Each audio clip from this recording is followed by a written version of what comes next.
Hey everyone, welcome to another Anime Kingdom discussion and review. This one is on episode 5 of Chaos Dragon. And I gotta say, this episode, like towards the end, things are starting to go pretty dang crazy, I gotta say. I don't know how the story is in terms of, I think this is a game, if I'm right, or something. But everything, just like the story of everything, just seems so rushed. I don't know if it's just me, but I feel like we're going by so fast in this story, and it's just really fast. We don't know much about, like, there's no long backstory going on. There's no build up. It's just we're going in, farther in, and just gonna, like, I don't know. It just feels kind of rushed to me. That's how I feel, to be honest.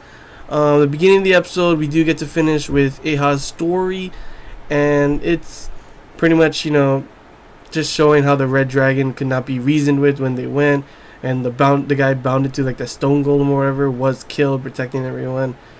And yeah, it's pretty sad that Aha had to go through that.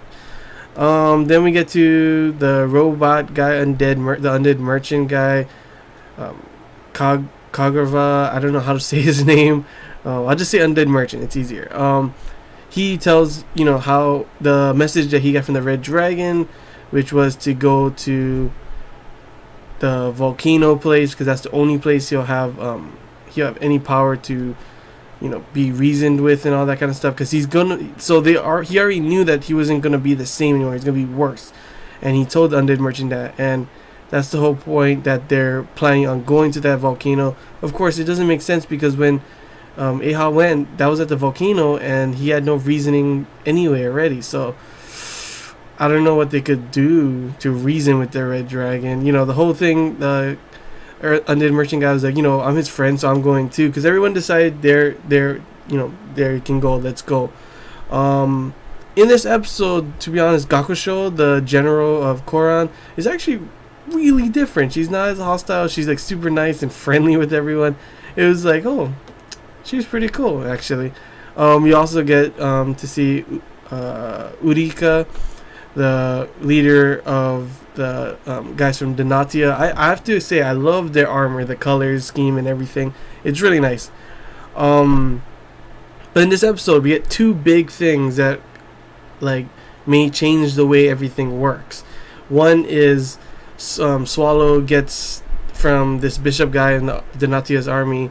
He gives them this black dragon scale thing, which will make it so that, because right now everything is affected by the red dragon in that area, the island, and if he uses that, it'll make everything be under control of Donatia's black dragon, and they'll be able to have their powers, because while they are there under the red dragon's area, they're not as strong. They can't use their powers as much, and that's a big thing, and that's why they have that. And Swallow, it doesn't look, I don't really know if he doesn't look like he wants to do it, but it's the orders kind of thing. That's what he's got to do for his country and stuff. And then, of course, obviously Koran's got to have something like that too, and I guess theirs is a gold dragon, and we got Lo going in there to take it and everything, but then Gakusho tries to fight her, to which Lo uses that power that she can control people again, and then tries to hit her, and it almost kills her, it looks like.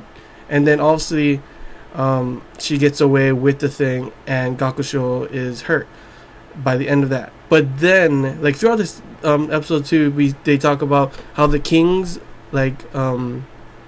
Ibuki, they don't always have the same power. One was the king of the dead, and he was able to bring back the dead as the returned ones, and they're able to fight, and they're really strong. And then that's why his power, some people have the power of rebirth, some people have the power of death, kind of like Ibuki's power. And then, of course, what happens? The return ones, people that there's some people coming from the volcano to Donatia's camps and Koran's camp, talking about the return ones are here, and they're like zombies, and they're just attacking. All of a sudden, they get attacked, and they're all sleeping. The elephant goes down, and Lo kills a bunch of them. I think kills them, because I don't know if they're just completely undead or just keep coming up.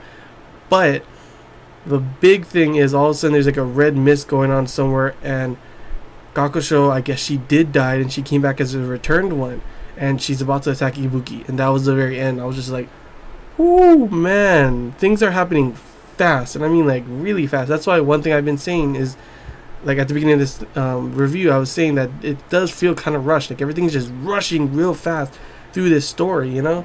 I still like the story. It's still pretty interesting, to be honest, but it does definitely have that rushed feeling.